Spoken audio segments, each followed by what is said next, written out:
Hello everyone, and welcome to another episode of Naptime Historian. Before we dive into tonight's story, please drop a comment telling us where in the world you're tuning in from and what time it is. Whether you're listening during a late night study session or an early morning commute, we love hearing about your corner of the globe.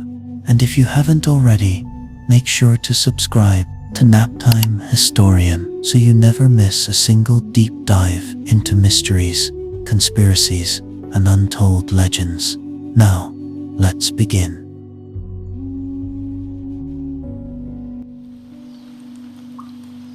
For over 2,000 years, it shaped science, philosophy, warfare, art, bureaucracy, paper, porcelain, and power. But don't romanticize it too quickly, because that palace you've seen in photos, the one with gold-tiled roofs and red-painted walls, where emperors sipped jasmine tea and poets whispered to the moon, was also the same place where saying the wrong thing could make you disappear. And tonight we go there together, slowly, gently, like drifting smoke from an incense stick. Before we begin, maybe like the video, maybe subscribe, but only if this soft, slow journey is the kind of space you enjoy returning to. And let me know where you're tuning in from and what time it is for you. I always find it comforting to know where these stories reach as the world winds down. Now take a deep breath. Let the day fall behind you. Let your body soften into stillness. Let's begin. This is Imperial China, a world where the moment you are born, you are handed a name, a duty, and a future. Society gives you a role, wraps it in tradition, and tells you, don't question it, follow it, live it, and never ask why, because harmony is beauty, obedience is peace, and silence is survival. Think of the social order like a layered cake. At the very top, the emperor, the son of heaven, a divine title, until you realize heaven doesn't answer letters. He rules by the mandate of heaven, meaning, as long as the crops grow and the people behave, his authority is divine. But when disaster strikes, when the rivers flood, or rebellion stirs, it means heaven has withdrawn its favor, and the emperor's time is over. Below him are the scholar officials, men who spent their entire lives memorizing Confucian texts, writing elegant essays, and quoting philosophy that few understood. They passed the imperial exams so brutal, so impossible, that failure meant returning to the rice fields forever, and success meant a life of status, silk, and chairs. Yes, chairs were a status symbol. Then came the farmers, who worked the land, fed the empire, and died young. Confucianism praised them, but praise didn't come with food or comfort. After that, artisans, the ones who made everything beautiful and useful, porcelain, brushes, tools, scrolls, their work mattered, their names did not. Next, merchants, wealthy, powerful, and thoroughly distrusted. Confucian values saw them as morally suspicious, because they profited off other people's labor. You could be rich, dressed in silk, riding a horse, but still, society would treat you like a necessary inconvenience. Then, the basement of society, soldiers, servants, butchers, actors, monks, each one with a place, each one beneath, and women. Women weren't even part of the hierarchy. They were the foundation beneath it, the gravel, holding it all up. Born to obey their fathers, married off to obey their husbands, expected to give birth to sons who would one day obey more men. So if you were born in Imperial China and dared to dream of something more, society had one answer: that's cute. Now get back to work. And into this world, in the year 624, a girl was born. Her name was Wu Zhao. She was born into a wealthy family in Shanxi province. Her father, a timber merchant, was a rare kind of man for the time. He allowed his daughter to read, to write, to speak, to think. Thinking for a girl was dangerous, but she did it anyway. She read Confucian classics. She learned calligraphy. She listened when adults spoke. She watched carefully, studying how power moved, how silence worked, how men listened to other men, and how women were expected to vanish in their own homes. She was quick, sharp, quiet, patient. At the age of 14, her beauty, and more importantly, her intelligence, caught the attention of the most powerful man in the land, Emperor Taizong. She was summoned to the palace, not as a guest, not as nobility, but as a concubine. Just like that, Wu Zhao left her family, her home, and her name behind. She entered the Forbidden City, not as Wu Zhao, but as Mei Ren, literally translated, the Beautiful One. But beauty was not safety, not here, not in the imperial court. Behind every carved dragon and embroidered curtain were whispers, rules, enemies, and games no one explained. She was now just one of many women, a rose in a tightly controlled garden. But Wu Zhao was not like the others. She didn't speak loudly.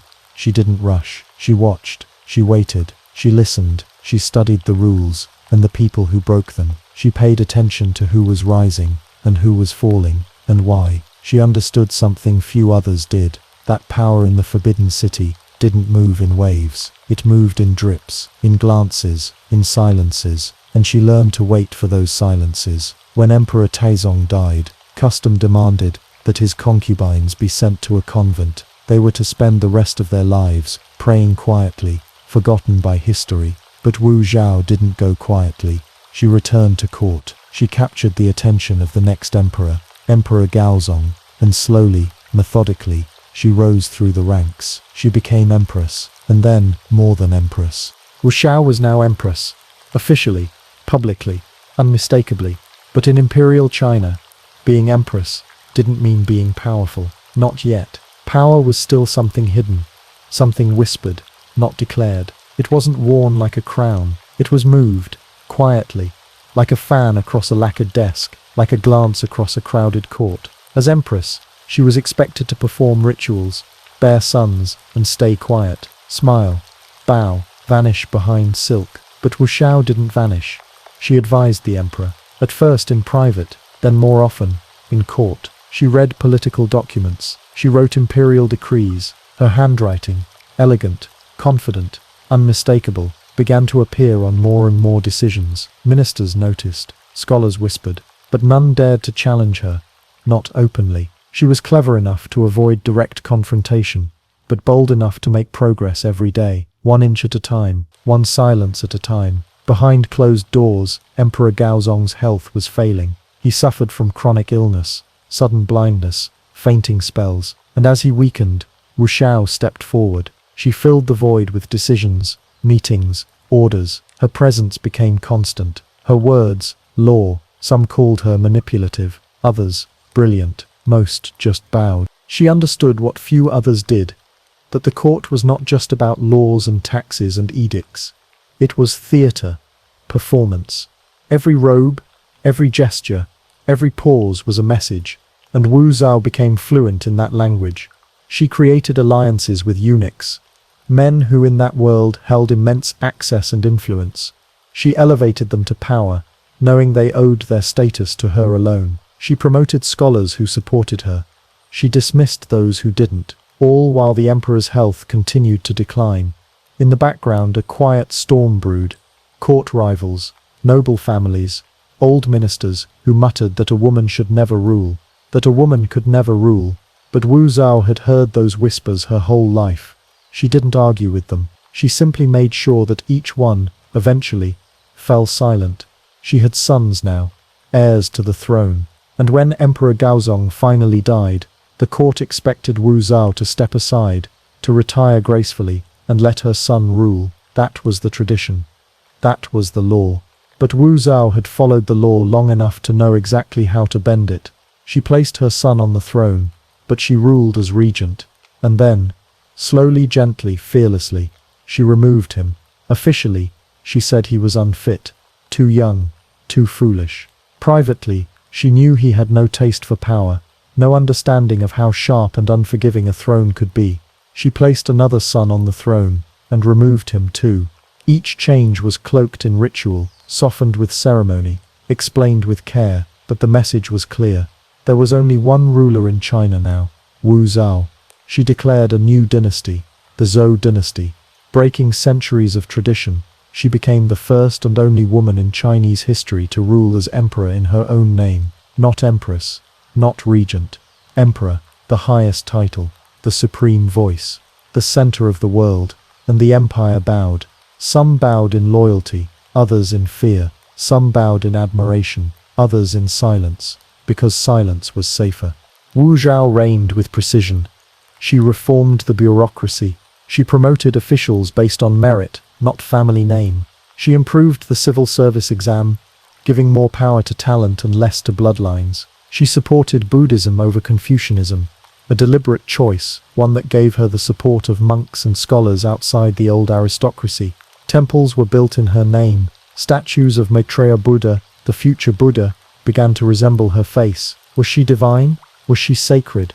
The lines blurred, as she intended. And yet, her rule was not without cruelty. She dealt with dissent harshly. Some rivals were exiled, others executed. She used secret police. She encouraged citizens to denounce each other. She eliminated threats before they could form. Power, she knew, was not something you held. It was something you protected, constantly, without mercy. But it was also something you used, and she did. She strengthened the state. She fed the people. She calmed the borders. She kept the empire intact through intelligence, ambition, and a deep, tireless understanding of the system she had once been born beneath. She had risen from the gravel beneath the social pyramid to the golden throne at its peak, and still, she watched. Still, she waited, because she knew, even as emperor, power was borrowed, and one day, history would return to collect it. But for now, Wu Zhao ruled, and the world was hers. By now,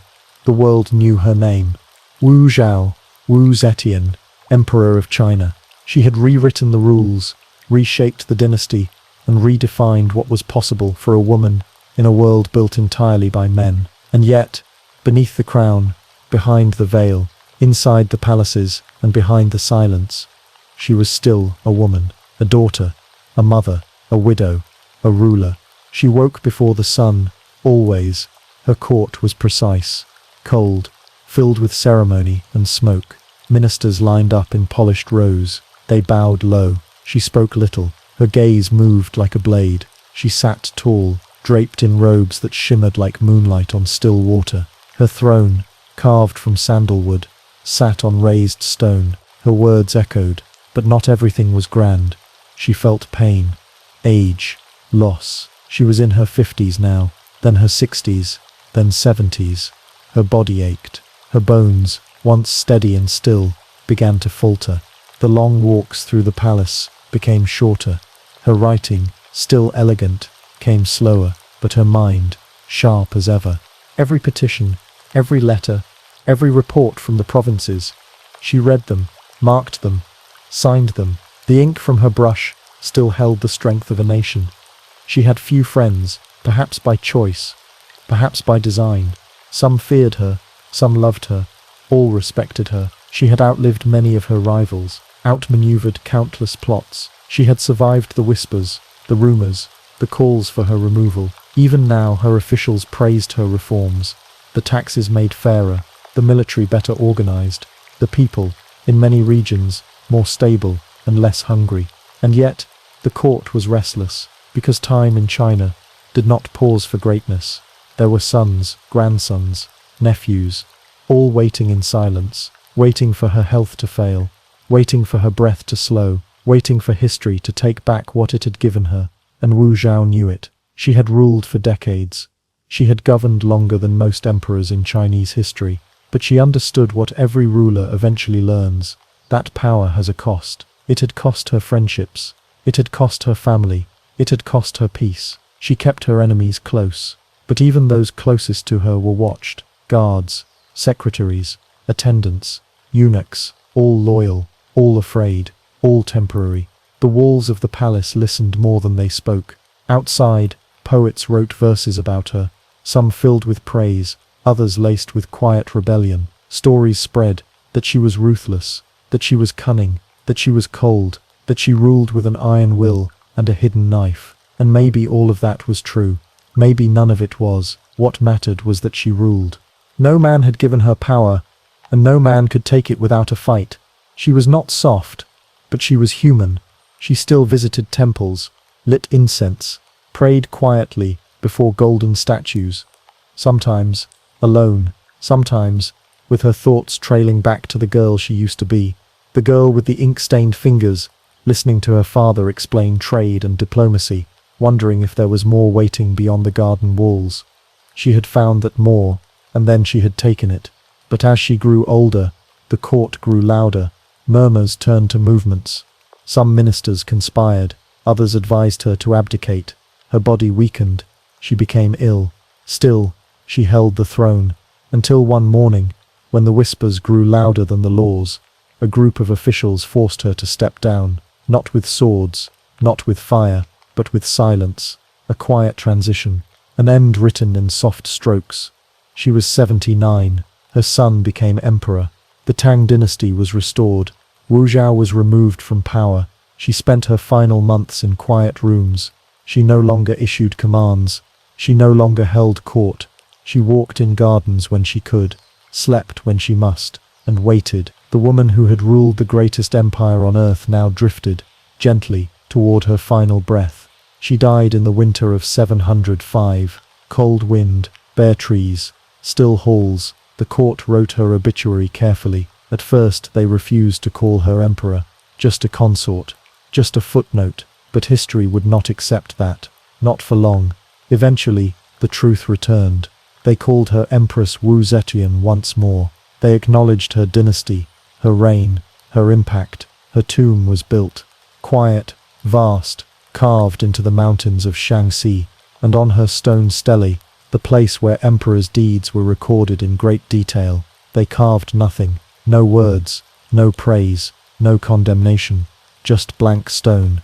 Perhaps they didn't know what to say, or perhaps that was her final victory, because the silence said everything. When Wu Zhao died, China did not stop.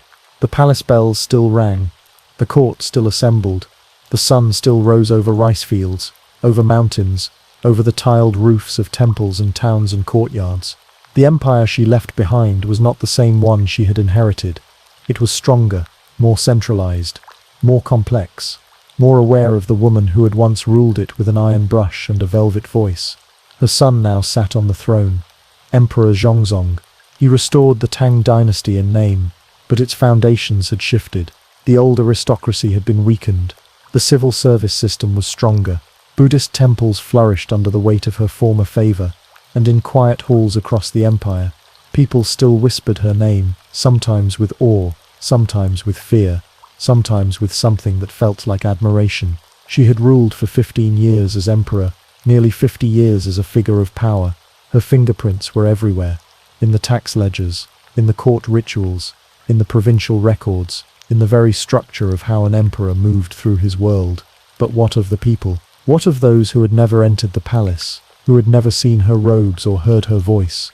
For the farmers and merchants and laborers, Empress Wu was a story, a distant name attached to laws, roads, taxes, temples. Her face, sculpted into statues, painted on scrolls, carved into temple walls, was familiar. Her rule had been strict, yes, but many remembered stability, the absence of war, the presence of structure, and in a world constantly shaped by drought, rebellion, invasion and change, structure was a gift. In distant provinces, officials governed more efficiently because of the reforms she had ordered. Examinations were fairer, bribery was harder, and for a moment, a rare, delicate moment, it seemed as though ability, not just bloodline, might actually matter. But time, as always, moved forward. New emperors came, some ruled wisely, others failed, dynasties rose, dynasties fell, and Wu Zhao's legacy twisted, changed, grew complicated. Some later scholars condemned her, called her ruthless, ambitious, dangerous. They pointed to the executions, the secret police, the manipulation. They said she had stepped beyond her place, broken the order of heaven. Others defended her, praised her intelligence, her reforms, her strength. They said she had done what no man could, and better than most who had tried. The truth, it lived somewhere between. She was neither saint nor villain, neither monster nor miracle. She was human, brilliant, flawed, shaped by the world, and then bold enough to shape it in return. Centuries passed, and still she lingered. Her tomb, nestled in the shadow of Mount Liang, stood silent. The blank stele watched over it, a monument with no message, a stone without a story. Or perhaps the story was too large for stone to hold. Generations of emperors came and went. Confucianism reasserted itself. Women returned to the background of the political world. Foot-binding became common. Daughters became ornaments once more. And Wu Zhao, the one exception, became legend. In the centuries that followed, poets wrote about her, dramatists reimagined her rise, painters gave her the face of a goddess, rebels invoked her name, women remembered her as a symbol of something more, something daring, something possible, and history remembered, not always kindly, not always fairly, but it remembered, because some names, no matter how carefully buried, rise again, and Wu Xiao's name was carved not into stone, but into the memory of a civilization.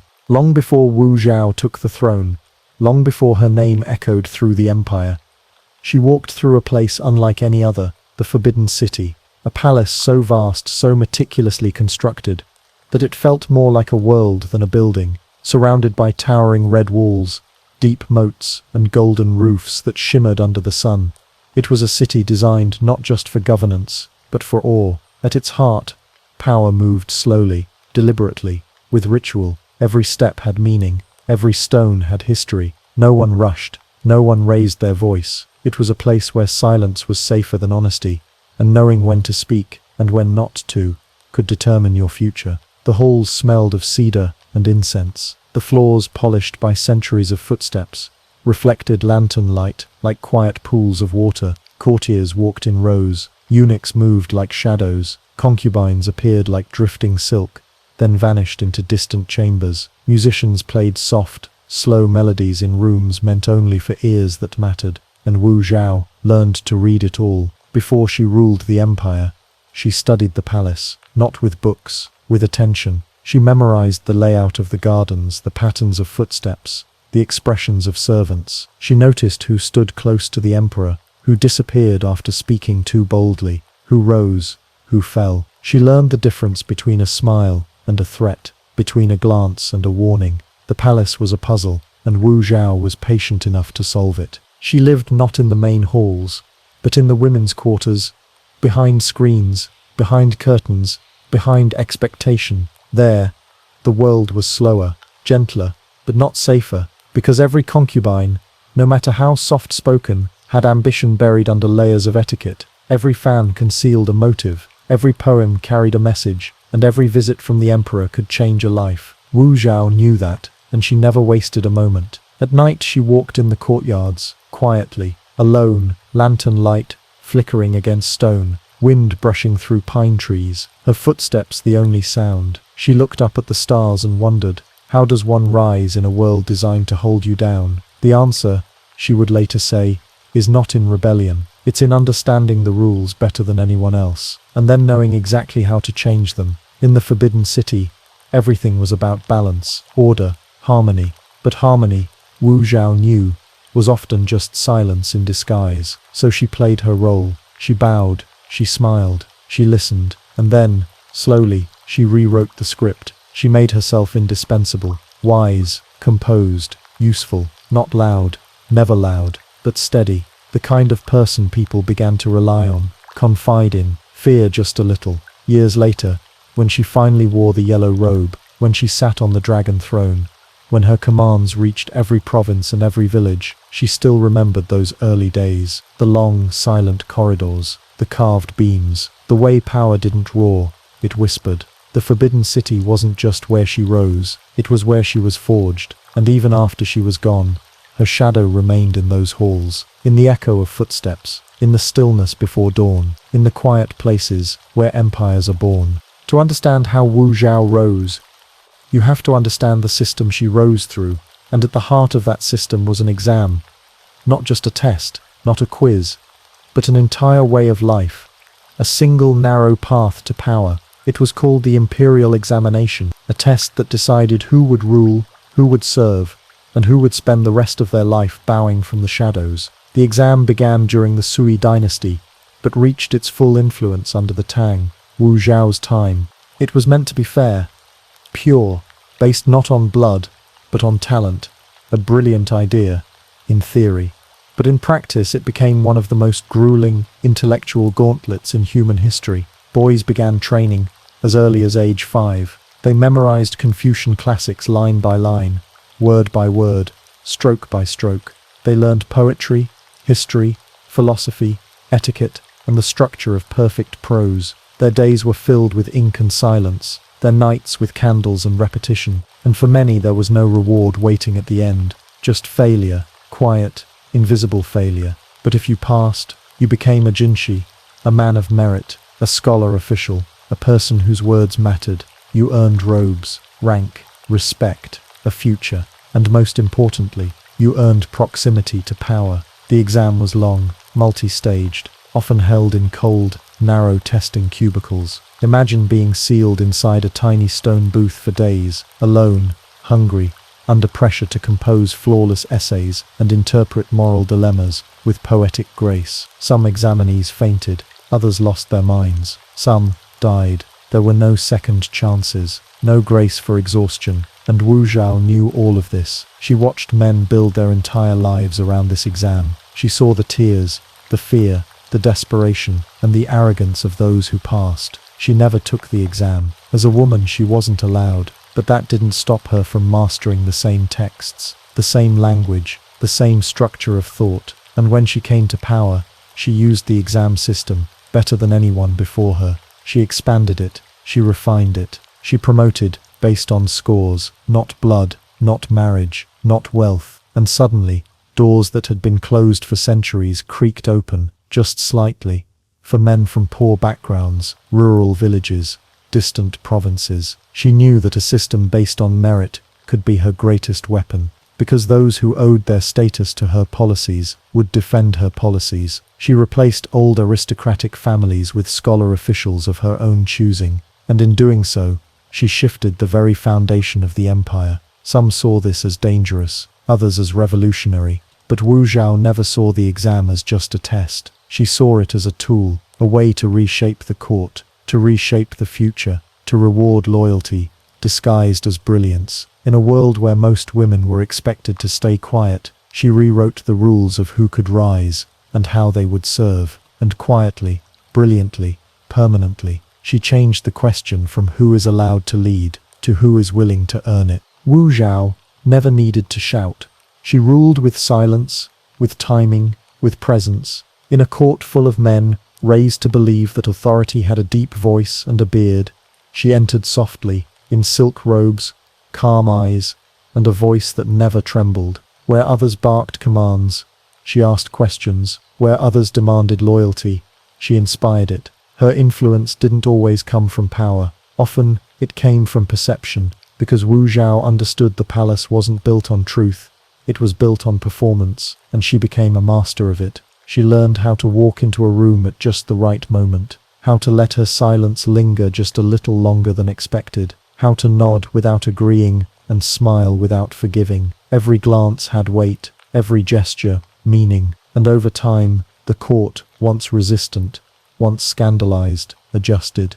They began to defer, to wait for her opinion, to echo her words, not because they had to, but because they understood that her favor was safety, her presence, stability, and without her, the structure felt fragile. But behind the silk and incense, there was still strategy. Wu Zhao formed alliances with people others overlooked, palace eunuchs, minor officials, scholars from humble families. She elevated the unseen, the underestimated, the forgotten, and in return, she built a network no one else could replicate. Her court was not always a place of peace. There were betrayals, assassination attempts, poisonings, but Wu Zhao survived them all. She listened more than she spoke. She acted swiftly, but never rushed, and when necessary, she removed her enemies without spectacle, just absence, a name removed from the register, a position reassigned, a corridor once busy, now silent. Even the religious sphere became part of her stage. She leaned into Buddhism,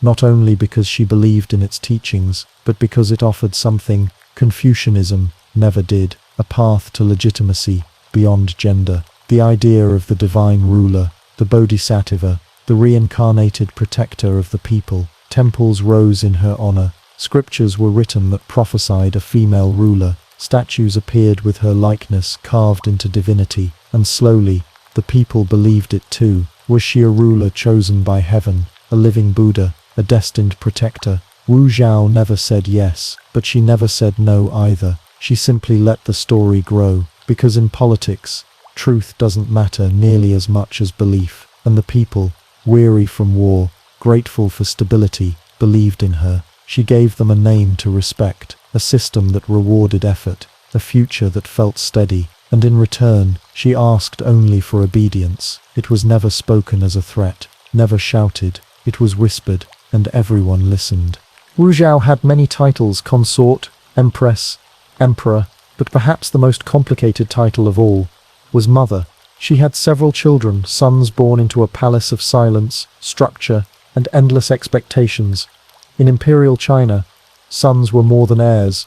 They were symbols, carriers of blood, vessels of legacy, walking promises to both the ancestors and the future. And for Wu Zhao, they were also threats, because each son, as he grew, brought with him a new possibility of rebellion, of betrayal, of replacement, not necessarily by choice, sometimes simply by design, because others, ministers, nobles, family factions, saw her sons as ways to end her rule, as tools to bring back the old order. One son became emperor after her husband died, then he was removed, another was raised up, then removed again, each decision cloaked in ritual, each dismissal justified through law. But behind every silk curtain, there was pain, because power and family rarely hold hands for long. Wu Zhao was not cold, she loved her children, but love, in the palace, was never simple. It was watched, weighed, tested. She could not afford to let affection override her vision. The empire came first,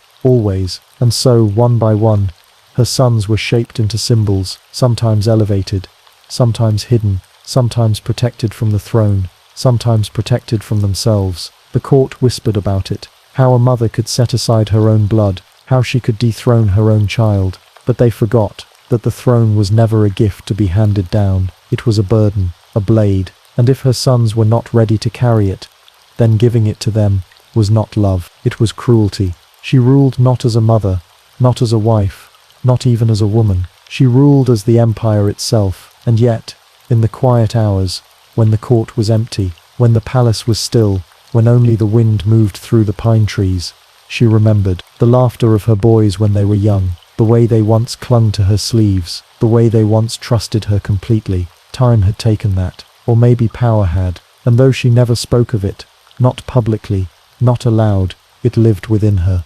quietly, like a folded letter no one ever opens. That was the truth of ruling. To build a legacy, you sometimes have to lose what made you human. And Wu Zhao had built more than anyone. She had carved her name into the fabric of history. But every carving leaves behind a crack, and even the strongest stones remember where they were struck. Every ruler eventually faces a final decision, not of conquest, not of diplomacy, not of law or ritual, but of rest, of where the crown will sleep after the voice has faded, the throne has emptied, and time begins to settle in like dust across the marble. For Wu Zhao, that place was not in the heart of a city. It was not beside bustling markets or near temples filled with chanting monks.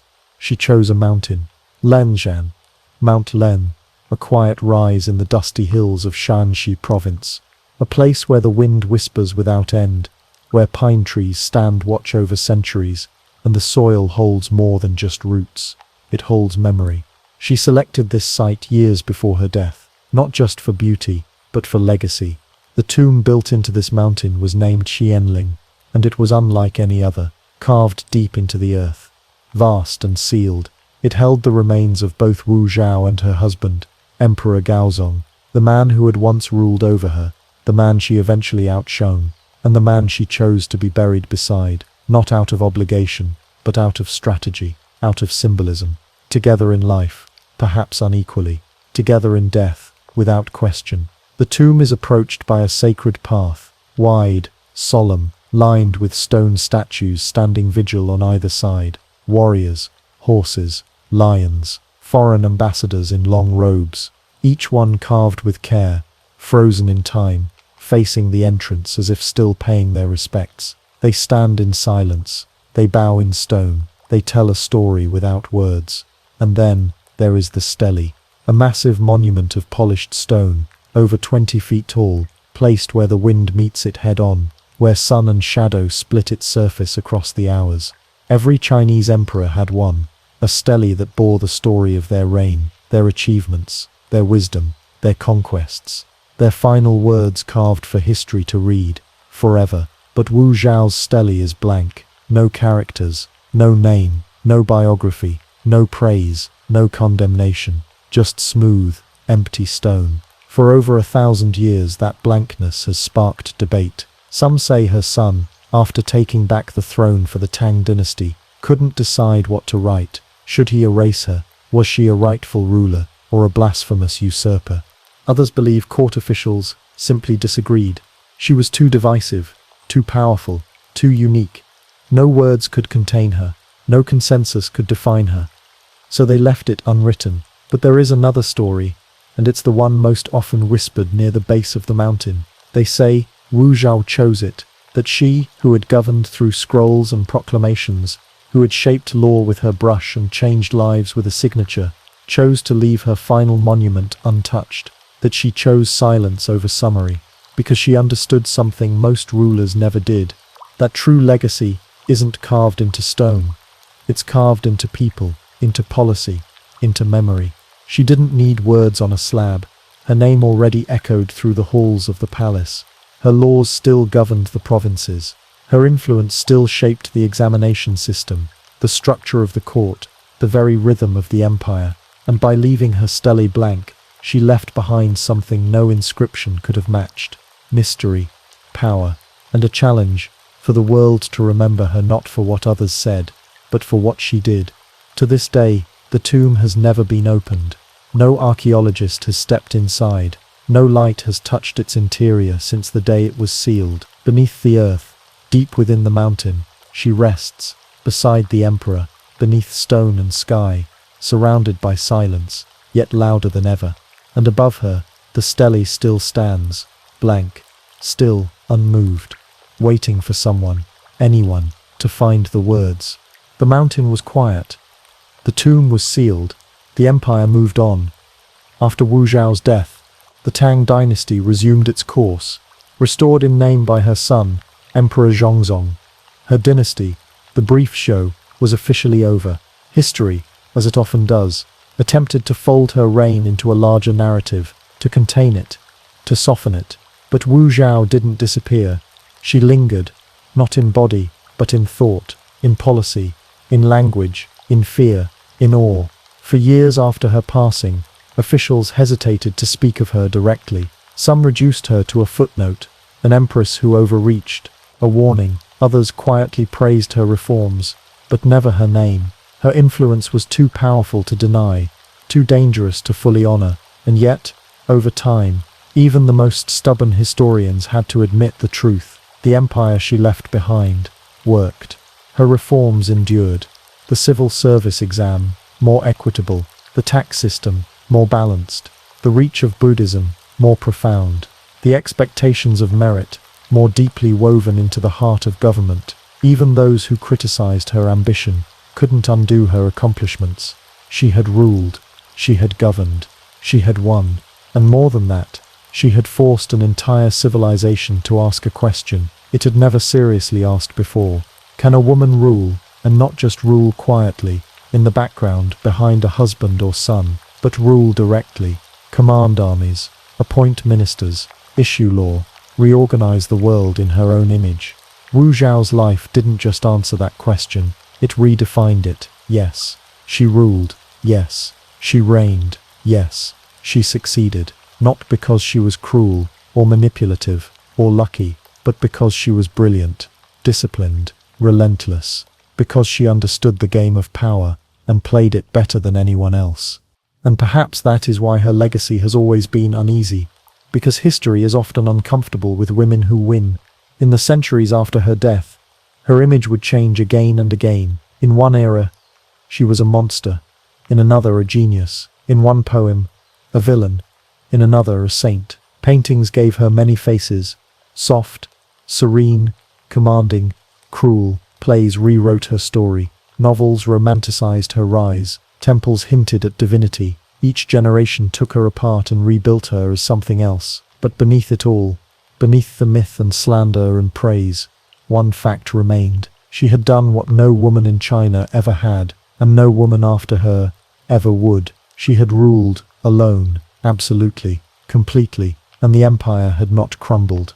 It had grown. She had left behind, not just a blank stele on a windy mountain, but a blueprint, a living example of what power could look like when reshaped by a mind not born into it, but determined to claim it anyway. Her name became a riddle, a symbol, a story passed from mother to daughter, from student to teacher, from scroll to screen. Even today, more than 1,000 years after her death, she remains one of the most complex and compelling figures in Chinese history. And as long as people wonder how far a person can rise, as long as ambition is tempered by intelligence, as long as courage takes the form of quiet patience, Wu Zhao will never truly fade, because power, once claimed with such clarity, echoes, and her echo has never stopped. Long after the mountain sealed itself around her name, long after the last imperial decree bore her handwriting, Wu Zhao lived on, in memory, in silence, in shadows cast across the pages of history.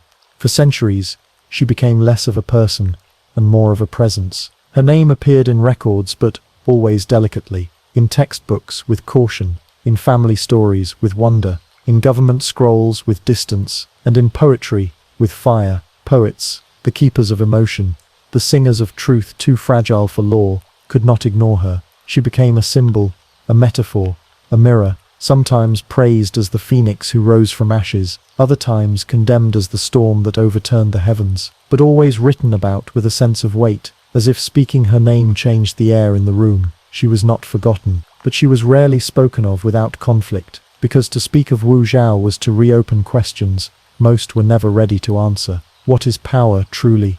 Who deserves it? What happens when a woman holds it? Not quietly, not on loan, but fully. Dynasties came and went. The Song, the Yuan, the Ming, the Qing, each one claiming tradition, each one reinforcing the idea that power belonged to men, that balance meant hierarchy, and harmony meant obedience. Empresses remained behind veils, behind walls, behind suns, but her story persisted, quiet, patient, folded into the culture, like ink into paper. Women across the empire heard whispers of her name, not in schoolbooks, not in ceremony, but in kitchens, temples, alleyways, and moments of longing. They were told of a girl who rose from the dust, who read the classics better than the men, who walked the palace halls with her head high, who removed emperors, reformed the court, and sat, not beside the dragon throne, but on it. And somewhere, in the quiet of early mornings, or the hush of late evenings, a new question began to stir,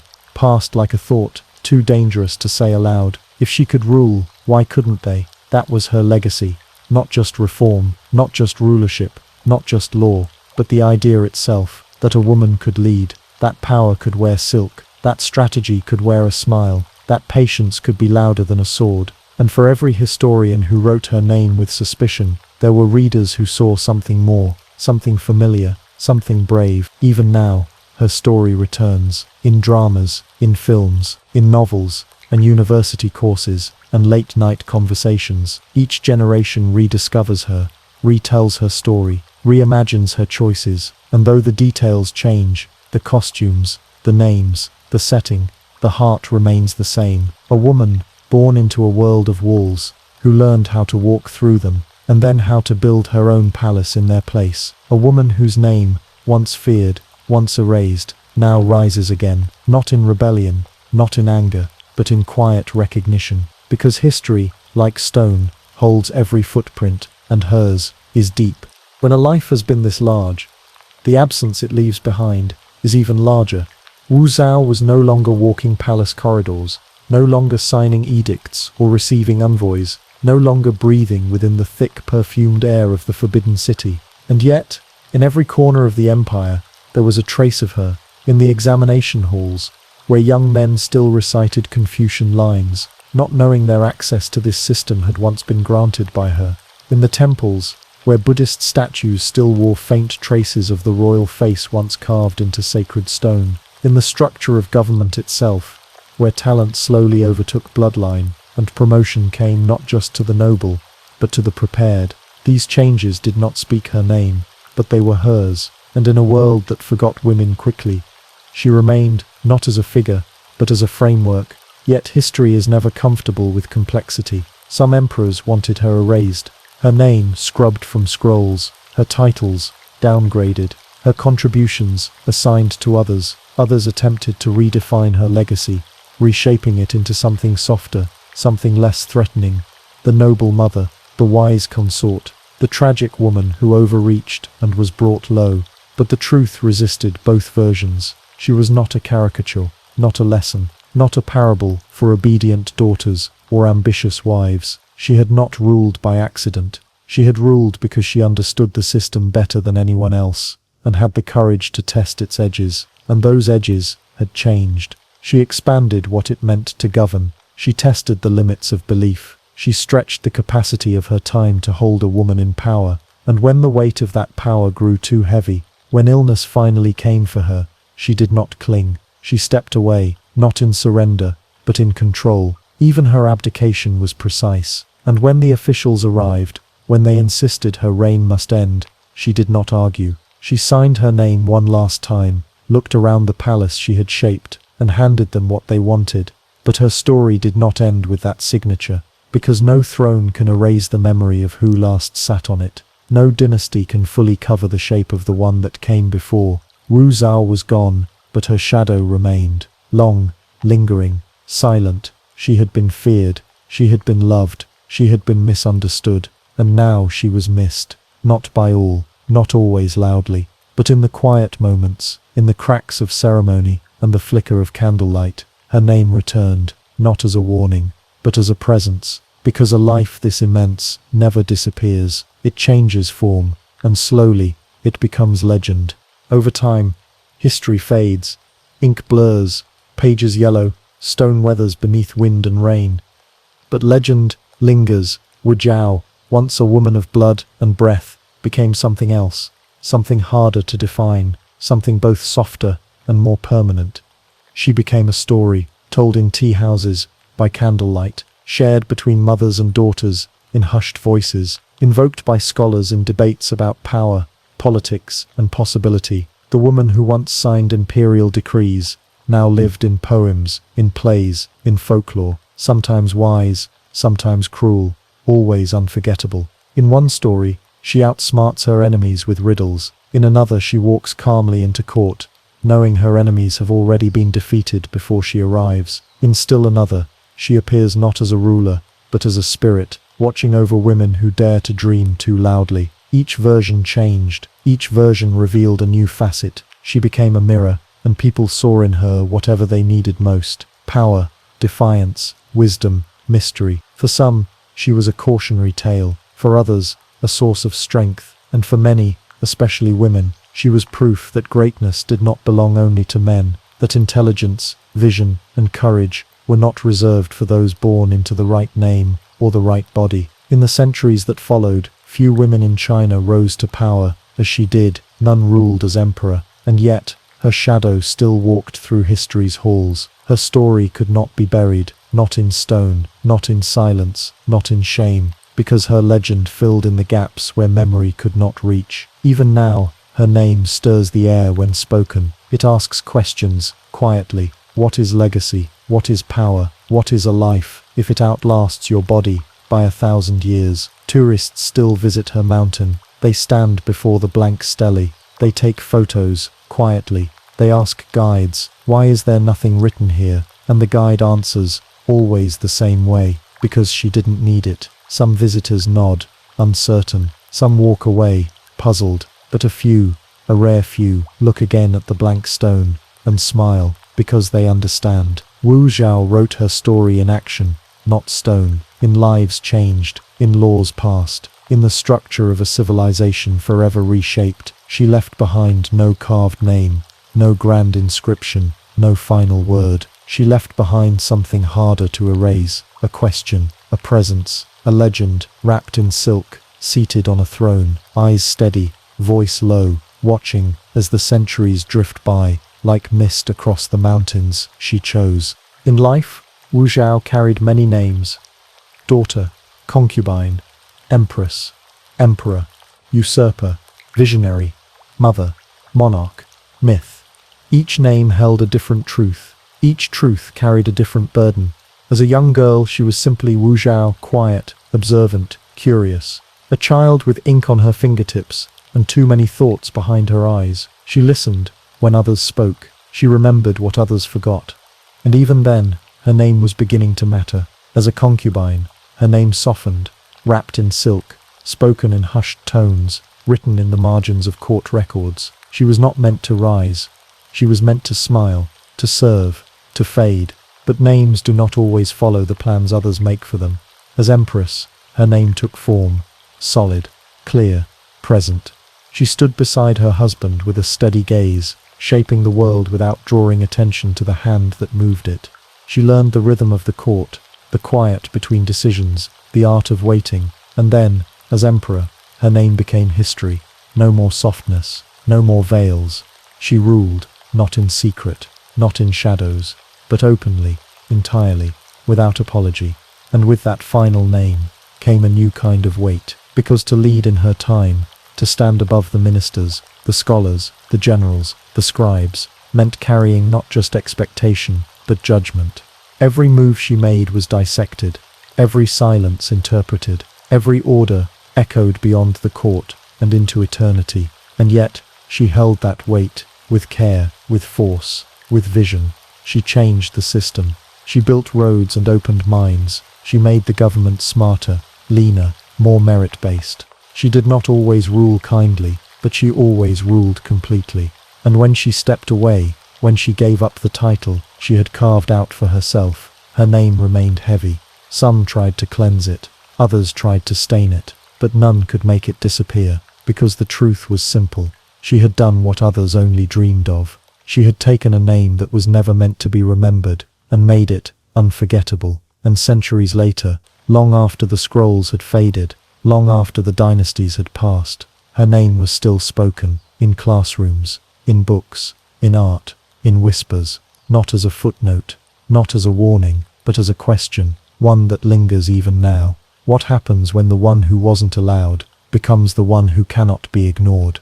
And now the story nears its end, not with a battle, not with a fall, but with quiet. A life lived so boldly fades into stillness. The halls she once ruled are still standing. The robes she once wore have long turned to dust. The ink she once brushed onto parchment has faded into time. But her throne, the one no woman before her ever touched, still carries her shape, not in fabric or stone, but in memory. When the sun filters through the forbidden city, it still falls across the spaces she once walked. When wind moves through palace corridors, it still hums in corners she once ruled from. And when a visitor steps into the hall of supreme harmony and looks up at the golden throne, they are looking at something she once claimed, not borrowed, not begged for, taken, with strategy, with silence, with strength. Wu Xiao's story does not need a grand ending, because it never really ended. It transformed, from flesh into memory, from name into legend, from ruler into symbol. She became more than herself. She became possibility. And for every listener, every learner, every dreamer who hears her name today, there is a subtle stirring, a shift, because her story is not just about power, it's about permission. She gave herself permission to rise, to lead, to rule, to remain. And that is her legacy, not in battles won, not in titles claimed, but in the door she forced open, the one that had always been locked, and in the echo she left behind. So as you rest now, wherever you are, as the world grows quiet, and the night deepens around you, remember this. Once, over 1,000 years ago, in a world of silence and boundaries, a girl from Shanji read the classics, walked into the palace, and never looked back. She became China's only female emperor, and no one has ever forgotten her. Thank you for listening. If you'd like, take a deep breath, let your eyes close, and let her story drift quietly with you into sleep.